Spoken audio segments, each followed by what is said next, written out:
ഇന്ത്യയിൽ എംപോക്സ് സ്ഥിരീകരിച്ച് കേന്ദ്ര ആരോഗ്യ മന്ത്രാലയം. വിദേശത്തു നിന്നെത്തിയ യുവാവിനാണ് രോഗബാധ കണ്ടെത്തിയത്. എന്നാൽ ആശങ്കപ്പെടാനുള്ള സാഹചര്യമില്ലെന്നും രോഗത്തിനെതിരെ ജാഗ്രത തുടരണമെന്നും മന്ത്രാലയം മുന്നറിയിപ്പ് നൽകി.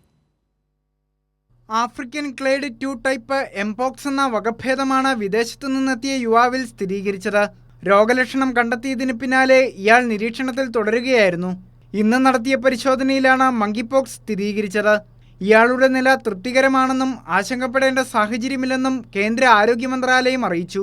അതേസമയം ലോകാരോഗ്യ സംഘടന ആഗോള അടിയന്തരാവസ്ഥ പ്രഖ്യാപിച്ച ക്ലേഡ് 1 ടൈപ്പ് വൈറസല്ല ഇന്ത്യയിൽ സ്ഥിരീകരിച്ചതെന്നും ഇത് ഒറ്റപ്പെട്ട കേസാണെന്നും കേന്ദ്രം അറിയിച്ചു.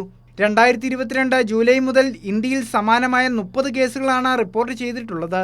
പൊതുജനാരോഗ്യത്തിന് ഭീഷണിയാകുന്ന സൂചനകളൊന്നും നിലവിലെ എംപോക്സ് കേസിന് ഇല്ലെന്നും ആരോഗ്യ പ്രോട്ടോകോൾ അനുസരിച്ചുള്ള കോണ്ടാക്ട് ട്രേസിംഗ്, നിരീക്ഷണം, പൊതുജന ബോധവൽക്കരണം മുതലായ നടപടികൾ കൈക്കൊള്ളുമെന്നും അധികൃതർ അറിയിച്ചു. കൈരളി ന്യൂസ്, ദില്ലി.